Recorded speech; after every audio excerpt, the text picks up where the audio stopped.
Hi guys, I'm Gabby, and I'm going to be sharing my story about bullying.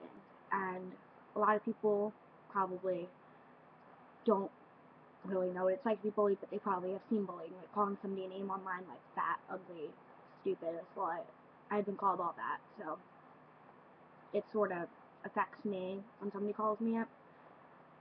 It affected me. I couldn't sleep. I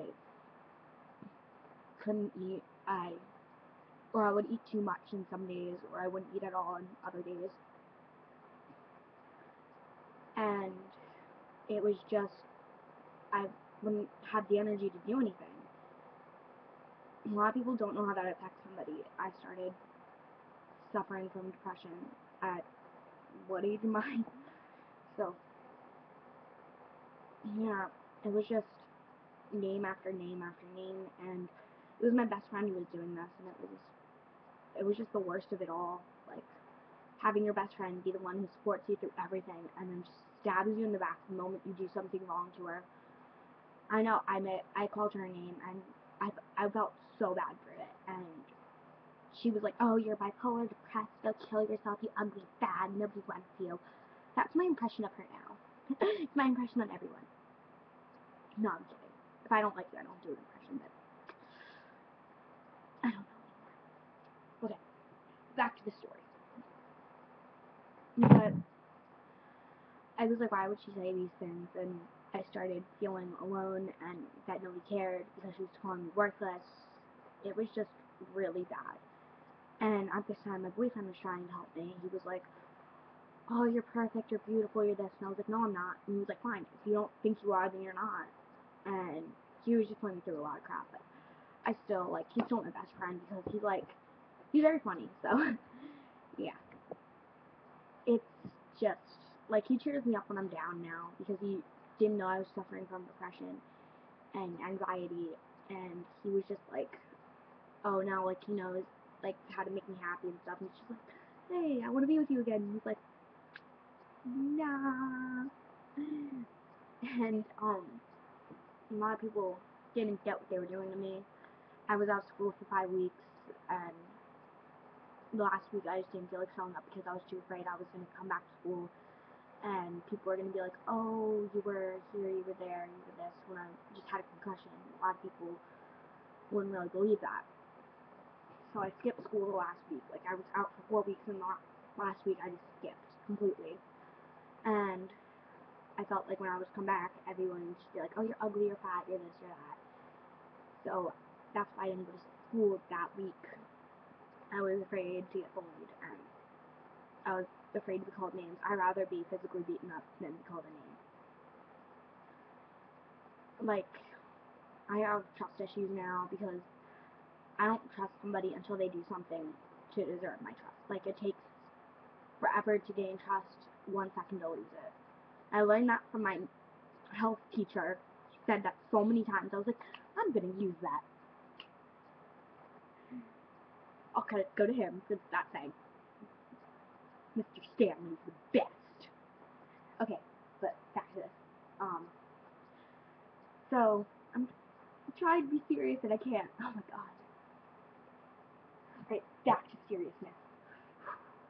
Alright, and I was just so afraid to come back, and a lot of people, my guidance counselor had to see me every single day just to make sure that I was okay. And one day, a friend came up to me and was like, "I don't want to be your friend anymore because you're starting rumors about my friend." And I was just like, "Oh my god, I'm not starting rumors. I just told the principal that she told me to go kill myself," and apparently that got around, which I never started. She probably started it herself because just who she is. She's like a Regina George. And um just I was like, "You know what? I'm not dealing with this anymore." So I went to my guidance counselor and I said, "I'm going to kill myself when I get home. I don't care what I do. I will." And he sent me straight to a mental institution. Well, not like a mental institution, but a place where they evaluate you, making sure you're not like like make sure you're sane enough. So I'd get paperwork saying I was able to go back to school. And so I'd hand him the paper, and he was like, "Okay, so you're stable enough, and this and that." but I missed school the rest of the day because I was just like, I can't handle it, Dad. Like, it's just too much. And then a lot after that, like, I just started getting Instagram messages like, why would you fuck Leanne? Like, why would you do this? You stupid slut. You're this, you're that. And a lot of people don't know how badly that can hurt somebody. Like, somebody can kill themselves because of that. I tried. I know. I used to self-harm.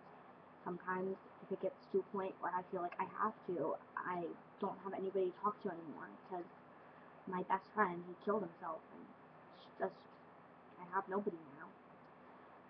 And like when I want to tell somebody, it's just like not there. It's just an emptiness. I don't have the other half of me all the way up in heaven, so yeah. But he deserves to be. He's a really nice kid.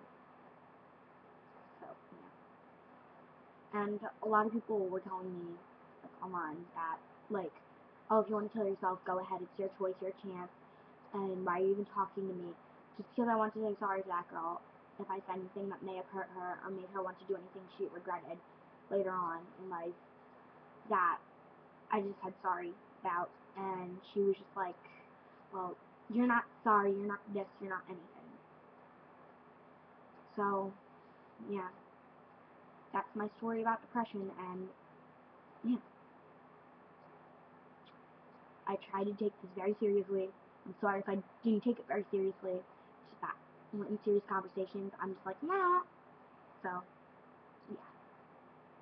Anyway, well, bye, and hopefully you enjoyed or learned a little something. So, yeah. Or if it was just me rambling, just leave a comment below, down below. Sorry, I'm just can't speak today, or at least at the end of this video.